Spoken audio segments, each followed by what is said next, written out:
고린도전후서의 시간별 재구성이라는 제목으로 말씀을 엽니다. 지난 시간에는 고린도전서 마지막 장에 나타나 있는 바울의 기대와 소망이 가까운 현실로는 다 어긋나게 된다는 말씀을 드렸습니다.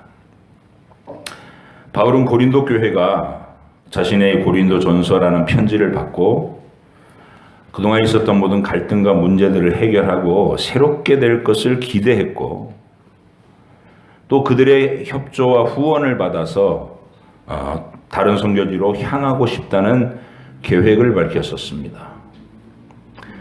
하지만 고린도전서를 들고 고린도 교회를 방문했던 디모데로부터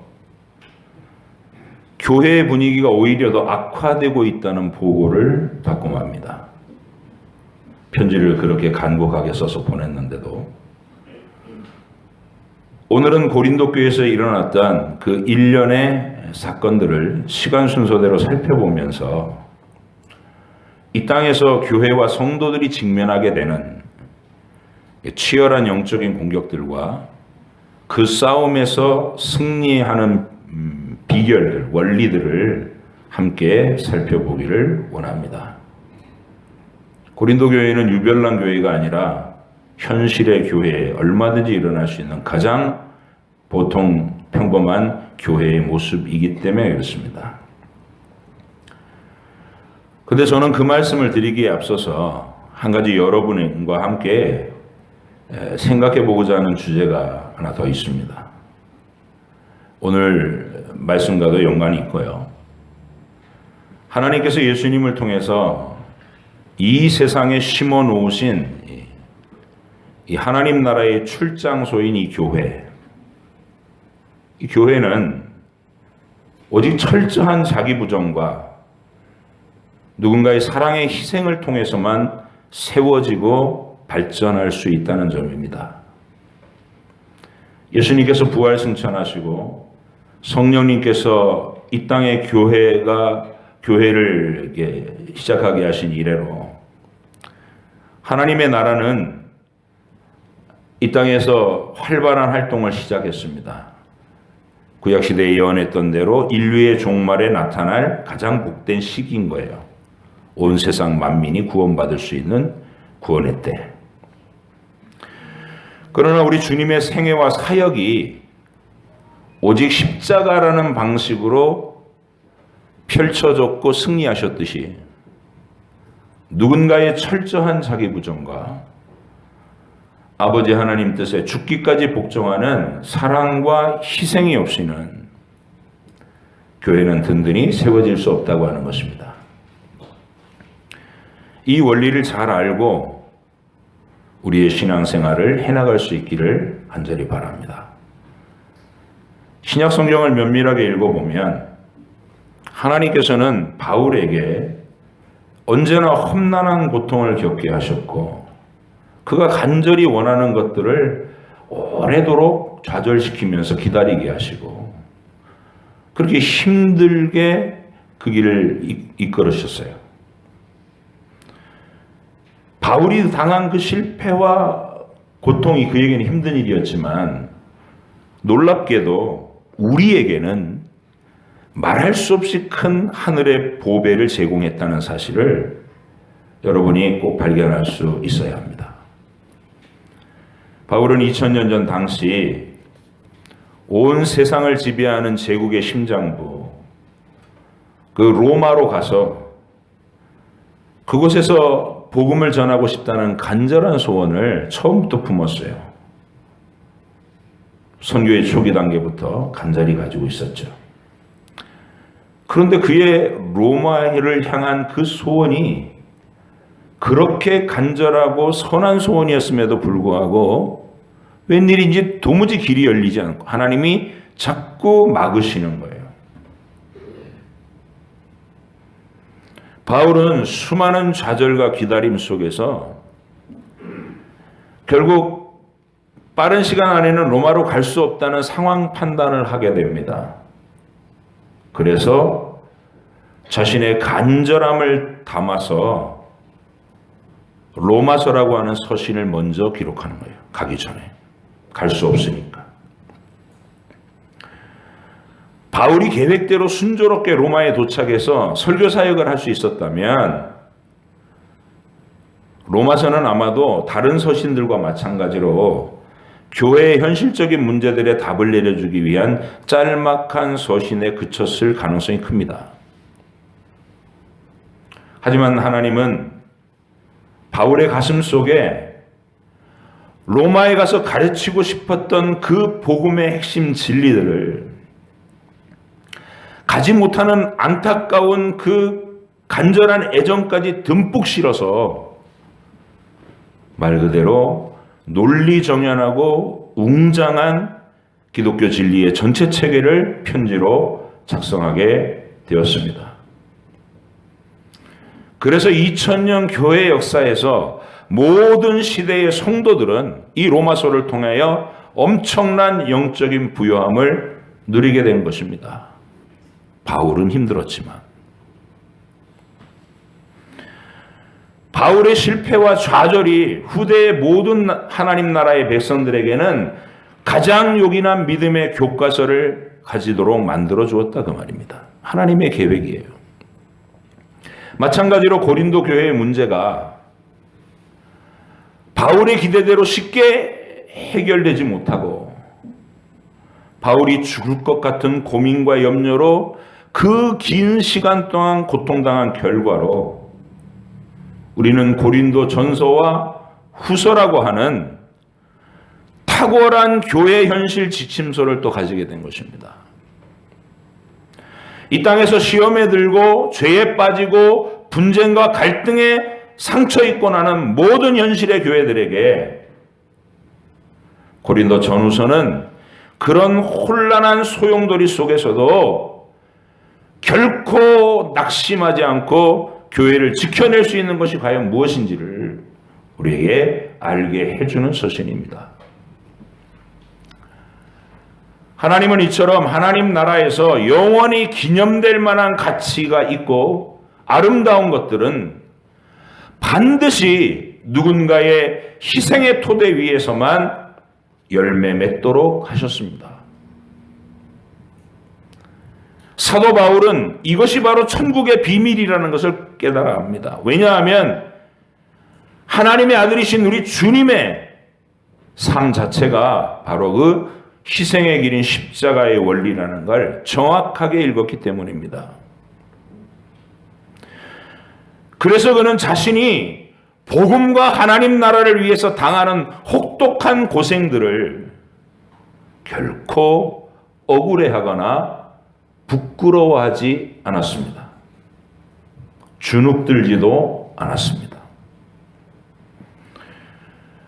고린도후서 6장 3절로 10절에 바울은 이렇게 말합니다. 우리가 이 직분이 비방을 받지 않게 하려고 무엇이든지 아무에게도 거리끼지 않게 하고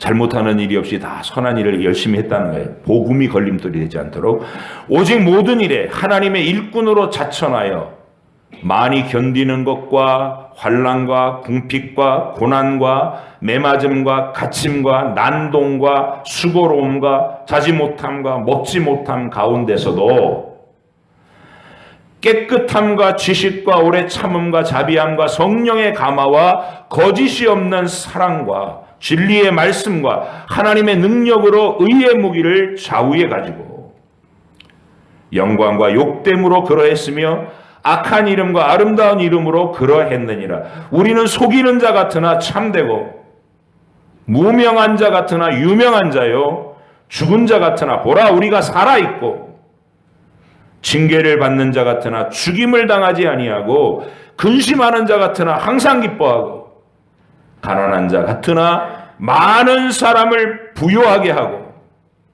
아무것도 없는 자 같으나 모든 것을 가진 자로다. 환난과 궁핍과 고난과 매맞는 것과 옥에 갇히는 것과 복도들의 난동과 수고로움과 자지 못함과 먹지 못하는 그 모든 고생에 대한 바울의 확신과 자부심이 느껴지실 겁니다. 심지어 바울은 자신에게 일어나는 이 너무하다 싶을 만치 늘 꼬이는 상황들과 일을 하려고 그러면 방해가 있고 일을 하려고 그러면 폭동이 일어나고 그래요. 낙심되지 않겠어요? 그 어그러지는 현실에서 바울이 깨닫는 건 뭐냐면 그 옛날 모세에게 권위를 주시기 위해서 하나님하고 대면하고 나오면 얼굴에 광채가 났는데 사도들이 당하는 이 고난은 복음을 위한 이 고통은 모세의 얼굴에 나오던 그 광채보다 더 영광스러운 표적이다 이렇게 얘기까지 해요. 모세의 얼굴에 광채 얘기를 하고 나서 그가 말했던 내용이 고린도후서 4장에 있습니다. 같이 읽어보실게요. 4장 5절로 10절. 고린도후서 4장 5절로 10절 같이 읽겠습니다. 시작. 우리는 우리를 전파하는 것이 아니라 오직 그리스도 예수의 주 되신 것과 주 예수를 위하여 우리가 너희의 종된 것을 전파함이라.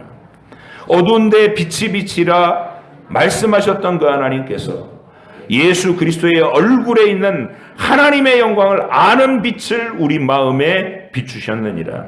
우리가 이 보배를 질그릇에 가졌으니 이는 심히 큰 능력은 하나님께 있고 우리에게 있지 아니함을 알게 하려 함이라. 우리가 사방으로 우겨쌈을 당하여도 쌓이지 아니하며 답답한 일을 당하여도 낙심하지 아니하며 박해를 받아도 버림받지 아니하며 거꾸러뜨림을 당하여도 망하지 아니하고 우리가 항상 예수의 죽음을 몸에 짊어짐은 예수의 생명이 또한 우리 몸에 나타나게 하려 함이라. 내가 고생하고 고통을 당하는 일이 헛된 것이 아니라 예수님의 십자가 진 그 길을 따라가는 길이고 우리가 고통을 당하는 이 길을 묵묵히 걸을 때 이 행로에서 수많은 영혼들이 살아나는 가장 영광스러운 하늘의 역사가 일어나는 것이다 라고 파악하고 있는 것이죠. 하나님을 진실하게 신뢰하는 저와 여러분이 이유를 알 수 없는 고생과 수고를 하고 있다면 잊지 마시기 바랍니다. 그 고생은 억울하고 무익한 고통이 아니고 그 속에서 누군가의 영혼을 구원하고 누군가의 삶을 복되게 만들 아름다운 열매가 익어가고 있는 과정이라는 사실을 우리가 신뢰하는 겁니다. 그 확신이 우리를 행복하고 바울처럼 어떤 상황 속에서도 자부심이 넘치는 성도로 만들어주시기를 간절히 바랍니다. 오늘 제가 고린도후서 강해를 시작함에 있어서 왜 1장부터 하지 않고 10장을 본문으로 삼았는지에 대해서 설명이 필요한 줄 압니다. 사실 고린도후서는 이 배경에 대한 이해 없이 첫 장부터 차례로 읽어나가면 10장에 와서는 갑자기 어리둥절하게 되는 책입니다. 좋은 분위기에서 부드럽게 흘러가던 편지가 10장에 와서 갑자기 막 격렬한 어조로 바뀌면서 싸우자고 덤비는 것처럼 그런 느낌이 전달되기 때문입니다. 고린도후서의 앞부분에서는 너희가 회개해서 기쁘다. 이제는 잘못했던 사람들도 다 회개했으니 용서하고 다시 교회 안으로 받아들이도록 해라. 이렇게 시작했어요. 근데 10장에 와서는 느닷없이 내가 다시 가면 교회를 소란스럽게 만드는 너희 선동자들을 가만두지 않겠다. 이렇게 얘기하고 있어요. 분위기가 확 달라요. 일전을 불사하겠다는 엄한 경고로 13장까지의 나머지 글들이 채워지는 거예요. 오늘은 그 이유를 이해하고 고린도 후서를 읽을 수 있는 관점과 안목을 여러분이 꼭 가지고 돌아갈 수 있기를 바랍니다.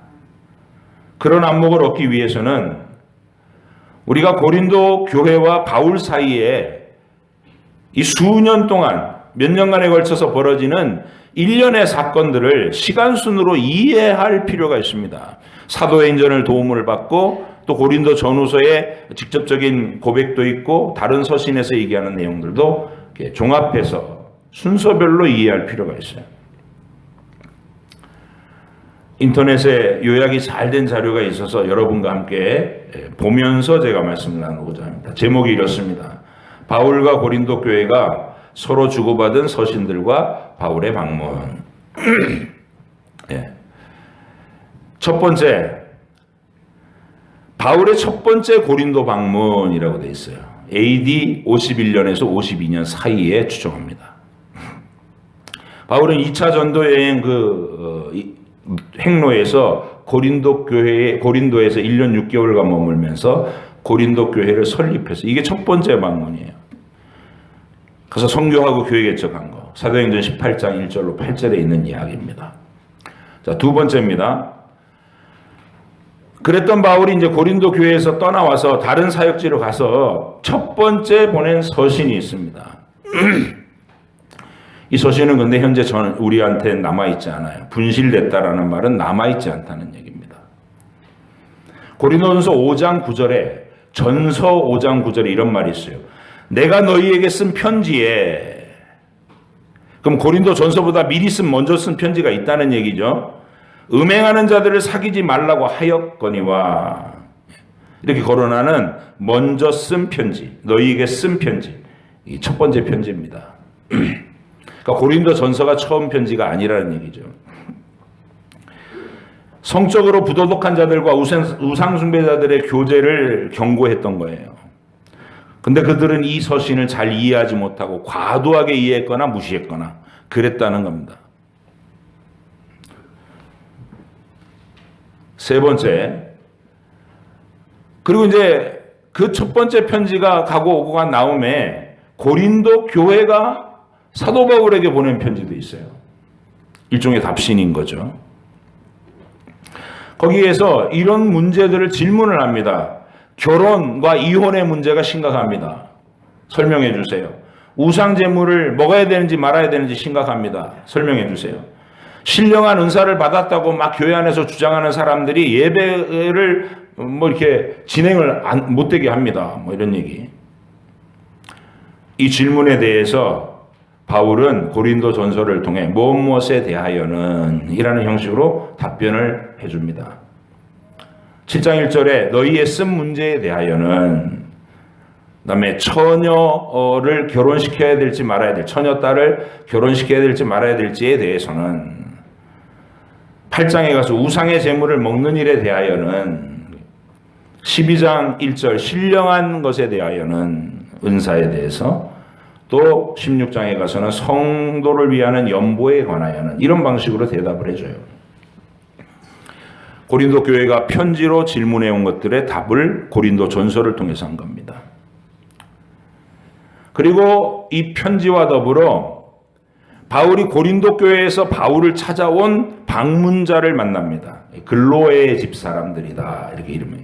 그 사람들로부터 고린도 교회의 소식도 같이 들어요. 편지도 받고 소식도 듣고. 고린도전서 1장 11절입니다. 바울이 그 사람들을 통해 들은 소식은 이런 거예요. 바울의 첫 번째 서신을 사람들이 좀 어렵다고 한다. 이거 어떻게 하라는 건지 잘 모르겠다. 이런 반응이다. 말을 하고. 두 번째는 교회 안에 분쟁이 생겼다는 거예요. 바울파, 베드로파, 아볼로파, 그리스도파. 지금 심각하게 싸우고 있다. 이런 얘기. 그 다음에 교회 안에 자기 아버지의 첩이었던 사람을 버젓이 데리고 사는 음행의 문제가 있고, 또 교회 청년들 중에는 창녀집을 그냥 당당하게 드나들고 있는 그런 문제도 있고, 이런 보고가 와요. 네 번째는 교회 성도끼리 서로 지금 법정 송사를 벌이고 있다는 기가 막힌 소식도 오고, 다섯 번째는 여성들이 머리에 수건 쓰는 문제로, 이게 우리 그 당시에 헬라의 관습대로 여자들이 외출할 때는 이렇게 수건을 머리에 쓰고 오는데, 교회에 올 때 그걸 하고 와야 되는지 아니면 그냥 와도 되는지, 그걸 갖고 논쟁이 심하다는 거예요. 서로 막 싸운다는 거예요. 그 다음에 여섯 번째는 성찬식조차도 부자들이 자기들끼리만 모여갖고 다 먹어치우는 바람에 가난한 자들은 쭈뼛거리다가 멀춤해서 집으로 돌아가는 일이 발생하거든요. 이런 기가 막힌 소식들을 인편으로 보낸 거예요. 자, 다섯 번째. 그래서 사도 바울이 그 편지의 질문과 사람들이 전한 그 기가 막힌 이야기들에 대한 답변서로 기록한 것이 고린도 전서다 그 말이에요. 이게 두 번째 편지를 보낸 거예요. 고린도에다가. 3차 전도 여행 시에 에베소에서 AD 한 54년경, 55년경에 기록한 것으로 보입니다. 그러니까 목회는 에베소에서 하고 있으면서 온 에너지는 고린도 교회하고 씨름하고 있는 게 바울의 형편이었어요. 에베소에서는 너무나 할 일이 많아요. 복음이 문이 활짝 열려갖고 막 증거하면 막 이 결신자들이 생기는 그 과정에 있었어요. 근데 그 일에 집중하지 못하고 계속 고린도 교회 때문에 밤마다 고민을 하는 거예요. 밤마다. 그게 에베소에서 바울의 형편이에요. 그래서 이 고린도 전서를 디모데의 손에 들려서 내가 다시 한번 자세하게 못 알아듣고 어렵다고 얘기하는 부분들은 상세하게 풀어서 썼으니까 읽고 너희들의 문제를 해결해라 보낸 게 고린도 전서라는 것이죠. 우리가 이거 쭉 살펴본 내용입니다. 자, 그런데 고린도 전서 말미에 문제를 해결하고 이제 교회가 안정돼 갖고 나를 다른 선교지로 보내줄 것을 바라고 조만간 너희에게 가서 겨울을 함께 보내겠다. 이런 계획을 발표했는데 디모데로부터 청천벽력 소리가 들리는 거예요. 여섯 번째, 에베소에서 디모데를 통해서 악화된 고린도 교회 상황을 보고받는 거예요. 교회 안에서 있는 죄는 더 뻔뻔해졌고 막 드러내고 있고 바울의 권위를 깎아내리던 사람들은 더 목소리를 높여서 바울의 편지 따위는 우리가 읽을 필요가 뭐 있습니까? 이런 분위기라는 거예요. 그리고 바울은 사도도 아닌데 우리가 왜 그에게 말을 들어야 합니까? 이러고 더 험악해졌다는 게 분위기가. 얼마나 충격적이었을까요?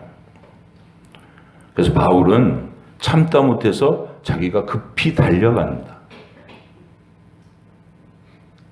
디모데한테 그 소식을 듣자마자 앉아서 편지로 쓰던 이거 편지 갖고는 안 되는 일이구나. 내가 직접 가야 되겠다고 뛰어갔어요. 그래서 일곱 번째, 바울의 두 번째 고린도 방문입니다. 고통스러운 방문이라 이렇게 표현해요. 에베소에서 곧바로 고린도를 급히 방문했어요. 어디서 이게 보이냐면 고린도 후서 2장 1절에 이런 말이에요. 내가 다시는 너희에게 근심 중에 나아가지 아니하기로 스스로 결심하였다. 그러니까 고린도 후서를 쓸 때는 문제가 해결된다면 쓰는 편지거든요. 그게. 그러니까 두 번째 너희한테 뛰어갔을 때 정말 막 울면서 갔다. 울면서. 교회가 이거 어떻게 될 것인가 근심하면서 갔다. 근데 이제 다시는 근심하면서 나가지 않겠다. 또 고린도후서 12장 14절을 보니까 보라 내가 이제 세 번째 너희에게 가기를 준비하였으나 너희에게 폐를 끼치지 아니하리라. 내가 구하는 것은 너희의 재물이 아니라 오직 너희니라. 바울은 사실은 사례비를 안 받지만 돈을 밝히는 자야 이러는 험담을 하는 자들에게 이런 말을 하는 거예요. 두 번째 가서는 내가 아무 말도 안 하고 잠잠하게 물러나왔지만 이번에 가면 너희를 가만두지 않겠다. 그렇게 후서 뒷부분에 고린도 후서 뒷부분에서 바울이 강력하게 얘기하고 있는 거예요. 13장 1절에도 고린도 후서 내가 이제 세 번째 너희에게 가리니 두세 증인의 입으로 말마다 확증하리라. 교회 재판을 열어서 교회를 어지럽히고 뻔뻔하게 죄를 주장하는 자들을 내가 치리에서 쫓아낼 것이다. 이런 발언을 하고 있는 겁니다. 근데 이 바울의 두 번째 고린도 방문은 사도행전에서는 언급이 없어요. 그래서 이건 우리가 이 고린도 후서의 정황으로 세 번째 가리라 이 말이 힌트인 거예요. 두 번째 간 적이 있구나. 근데 갔을 때 잘 됐으면 바울의 말이 그렇게 격하지 않겠죠. 가가지고 문전박대를 당하고 돌아왔고 이 선동자들이 방해로 모욕을 당했고 고린도 교회 성도들은 쭉 둘러섰는데 아무도 나서서 바울의 편을 들어주는 사람이 없이 물뚱물뚱 구경만 하고 있었다는 거예요. 참담한 상황이었죠. 자, 그런 모욕을 당하고 돌아와서 8번째 바울의 3번째 서신이 있습니다. 일명 눈물의 편지라고 부르는 거예요.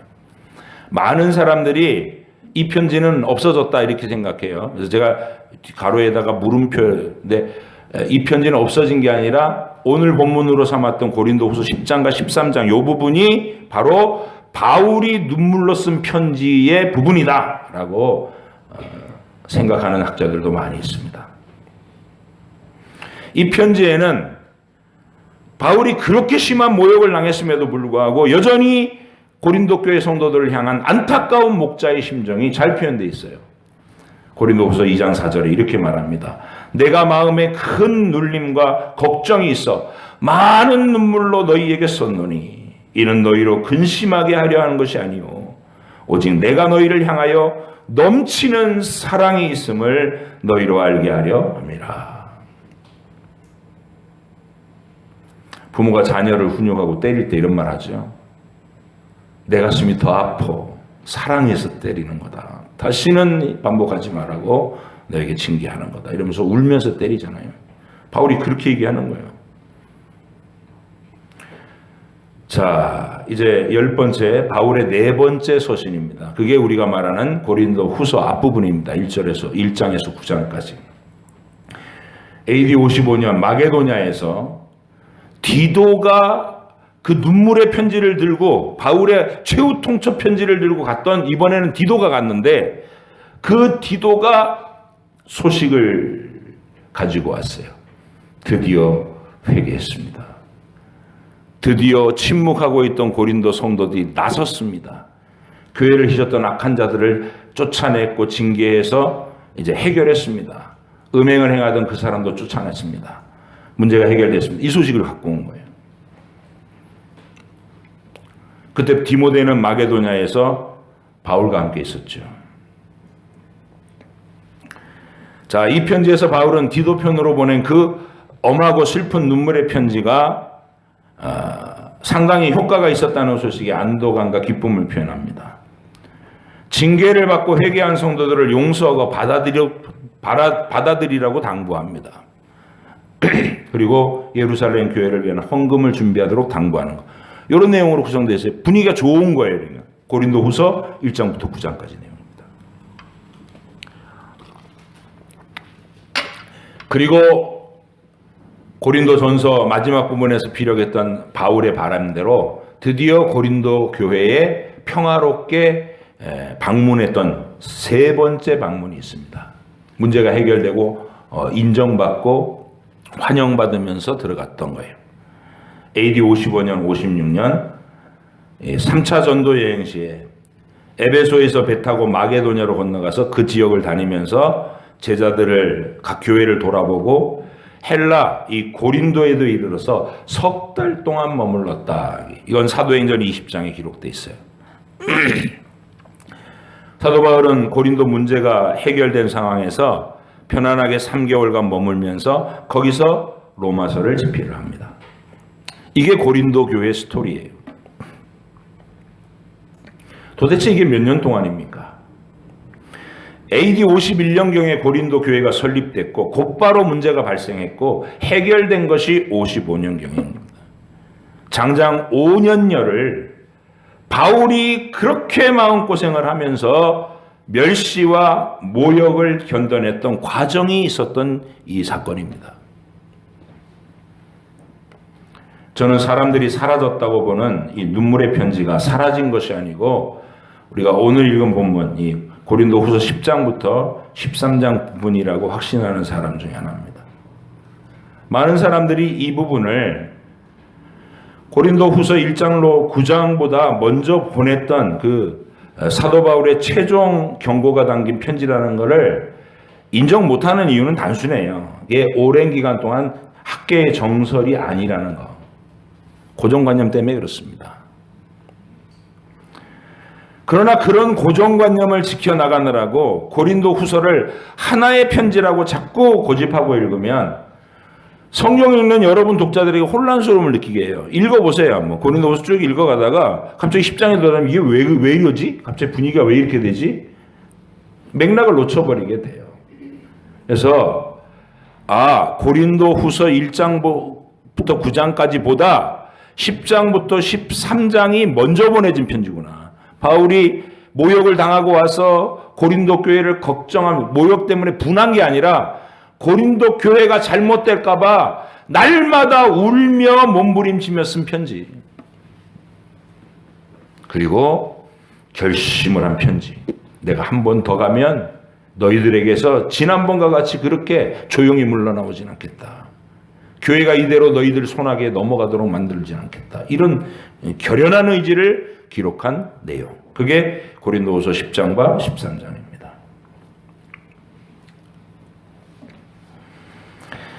바울이 디모데를 통해서 절망적인 소식을 듣고 급한 마음으로 고린도로 달려갔다가 선동자들의 방해로 모욕만 당하고 돌아왔던 것은 그가 마음이 신약해서가 아닙니다.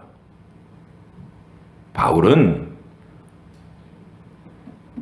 유대교회에 헌신했을 때는 그리스도인들을 진리가 아니라고 생각했으면 막 일전을 불사하던 사람이었어요.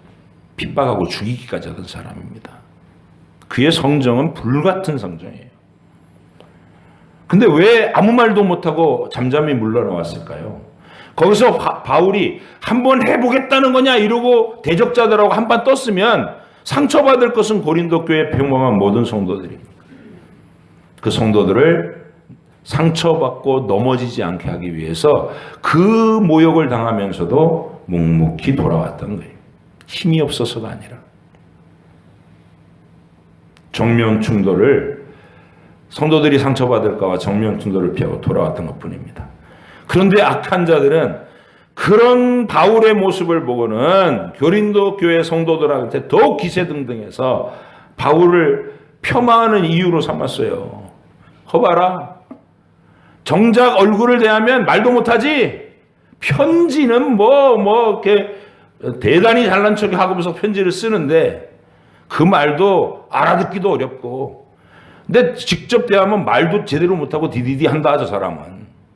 이러면서 사도 바울을 깎아내렸어요. 오늘 본문이 바로 그런 공격에 대한 바울의 대답이에요. 이게 개역 개정 성경이 너무 점잖게 번역을 해놔서 뭔 소리인지 하나도 전달이 안 돼요. 현대어 번역으로 오늘 본문 1절과 2절 한번 읽어보실게요. 같이 읽어보십니다. 시작. 여러분에게 드릴 부탁이 있습니다. 나 바울은 그리스도를 본받아 겸손하게 여러분에게 부탁합니다. 아직도 여러분 가운데 바울은 멀리 떨어져서 편지를 쓸 때는 아주 담대한 것 같지만 가까이 와서는 말도 제대로 못하는 겁쟁이야 라고 말하는 사람이 있다는 것을 알고 있습니다. 그래서 하는 부탁이지만 부디 내가 여러분에게 세 번째 갈 때 엄하게 큰 소리로 내지 않도록 해주십시오. 그렇더라도 나는 내 행동이나 말이 단순히 보통 사람과 다를 것이 없다고 생각하는 자들에게는 단호하게 대할 작정입니다. 이미 결심 굳혔다. 가만두지 않겠다 이 말이에요. 교회를 휘젓고 거짓된 말로 성도들을 지금 손아귀에 집어들고 교회를 자기의 놀이터로 삼은 너희를 내가 그냥 두지 않겠다. 이렇게 말하고 있는 겁니다. 하나님 나라를 위해서 자신을 일꾼으로 부르신 주님의 뜻에 맞게 행동하기 위해서 그 억울하고 분한 자리에서도 한마디 논쟁하지 않고 돌아와서 눈물로 편지를 쓰던 바울의 마음을 기억하시기 바랍니다. 여러분과 제가 교회 안에서 바로 이런 방식으로 살아갈 때 교회 안에서 억울한 일이 생겼다고 억울해서 못 살겠다고 막 삼자대면 하자고 교회를 어지럽게 하고 소란스럽게 하고 이건 자아입니다. 그리고 도저히 자기 분이 안 풀리면 교회를 등지고 가버리는 사람들. 교회가 세워질 수가 없어요. 누군가는 아파하고 누군가는 눈물을 흘리고 누군가는 참고 누군가 견디고 기다려야 됩니다. 그 십자가의 길을 바울이 온몸으로 보여준 것, 그게 고린도 전후서입니다. 여러분이 이 바울의 하늘 승리의 비결을 천금보다도 더 귀한 것으로 알아볼 수 있기를 바랍니다. 바울은 세상에서 유명하지 않았어요. 유명한 건 베드로가 유명했고 아무도 알아주지 않는 길을 그는 걸었어요. 이렇게 멸시와 조롱을 매 교회마다 받으면서 네가 무슨 사도냐, 너는 예수님의 제자 아니었잖아, 이 소리를 매일 들으면서. 그런데 그가 걸은 그 십자가의 길이 우리 주님 이후에 기독교의 진리를 반석 같은 토대 위에 든든히 세웠어요. 바울의 서신들이 없었다면 기독교는 존재하지 않습니다.